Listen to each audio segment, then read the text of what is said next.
వచ్చిందో రాముడికి, మహర్షి ఏం దాపరిక ఉండదు, కోపం వచ్చే చెప్పాడని చెప్పారు అరణ్యకాండలో. ఆయన అన్నాడు, నాకు ఇంతటి బలపరాక్రమములు ఉండి కూడా నేను జితేంద్రియుడనై లోకహితము కొరకు ప్రవర్తిస్తుంటే దేవతలందరూ కూడా నన్ను చేతకానివాడిని అనుకుంటున్నారు. అందుకే ఇప్పుడు నా పరాక్రమం ఏమిటో, నా చేతనైన తనం ఏమిటో చూపిస్తాను. నా నారాచ బాణములను విడిచిపెట్టడం మొదలు పెడతాను. రాముడు యుద్ధం చేస్తే కోదండానికి బాణములను సంధించడం మొదలు పెడితే ఆయన భుజములు తాండవం చేస్తాయిట. గోపరాజు గారు దశరథీ శతకం చేస్తూ, బండన భీముడర్తజన బంధవుడుజ్వల బాణతోణ కోదండ కళ ప్రచండ భుజతాండవ కీర్తికి రామమూర్తికిన్ రెండవ సాటి దైవమికలీడనచొన్ గడకట్టి భైరికా డండ డండ డండ నిడదంబుల జండము నిండమత్త వేదండము నెక్కి చాటెదను దశరథీ కరుణాపయోనిధి అన్నాడు. ఆయనే కోదండం పట్టుకుని బాణాలు వేస్తే భుజములు రుద్రతాండవం చేస్తాయి. అటువంటి వాడన్నాడు, కోదండాన్ని పట్టుకుని నారాచ బాణ ప్రయోగం చేస్తున్నాను, పక్షులు కూడా ఎగరవు, దేవతా సంచారం ఉండదు. నా సీత ఏమైందో చెప్పలేదు కాబట్టి దేవదానవ గణములతో కలిపి సమస్త బ్రహ్మాండములలో ఉన్న ప్రాణులను సంహారం చేస్తున్నాను. నా అస్త్రములన్నింటినీ ప్రయోగిస్తున్నాను. లక్ష్మణ, ఇప్పుడు చూడు నా తేజస్సు ఏమిటో, దుర్నిరీక్ష్యం, ఆపగలిగిన వాడు లేడు. ఇప్పుడు నా రూపం ఎలా ఉంటుందో తెలుసా? రాముడే చెప్పుకున్నాడు, యథాజర యథా మృత్యు యథాకాలో యథావిధి నిత్యం న ప్రతిహన్యంతే న నిగ్రహోస్మిరా లక్ష్మణ, అనివార్యోస్మి లక్ష్మణ. నేను ఎటువంటి స్థితి అంటే ఇది యథాజర, వృద్ధాప్యం రాకుండా ఎవడు ఆపుకోగలడు?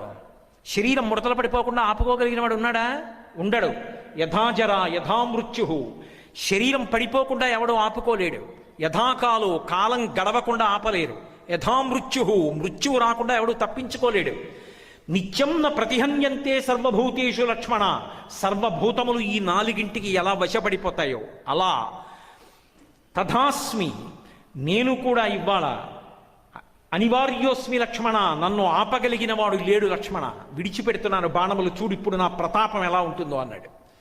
చూశాడు లక్ష్మణస్వామి, ఒక్కసారి వచ్చి కాళ్ళ మీద పడిపోయాడు.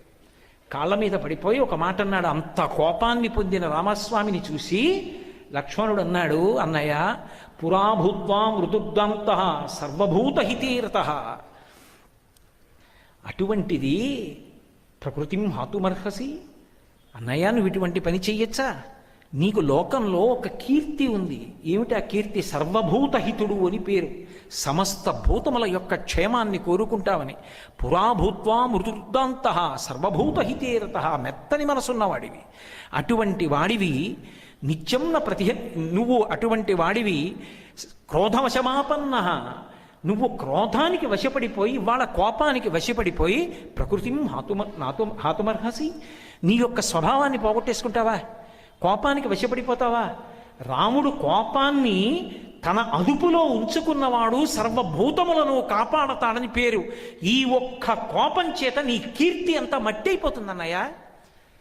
చంద్రే లక్ష్మి ప్రభా సూర్యే గతిర్వాయౌ భువిక్షమ, ఇవన్నీ కూడా ఏతత్తు నియతం సర్వం తైచానుత్తం యశాహ. ఎంత గొప్పగా అన్నాడు అన్నయ్య. చంద్రుడంటే కాంతి అన్నయ్య, చల్లదనం. చంద్రే లక్ష్మి ప్రభాసూర్యే, సూర్యుడంటే వెలుతురు, కాంతి. చంద్రే లక్ష్మి ప్రభాసూర్యే గతిర్వాయౌ భువిక్షమ, గాలి అంటే కదులుతుంది, భూమి అంటే ఓర్పు. వాటికి ఎలా పేరుందో నువ్వు రాముడు అంటే గొప్ప కీర్తివంతుడు, అన్ని అవగుణములను విడిచిపెట్టిన వాడని పేరు.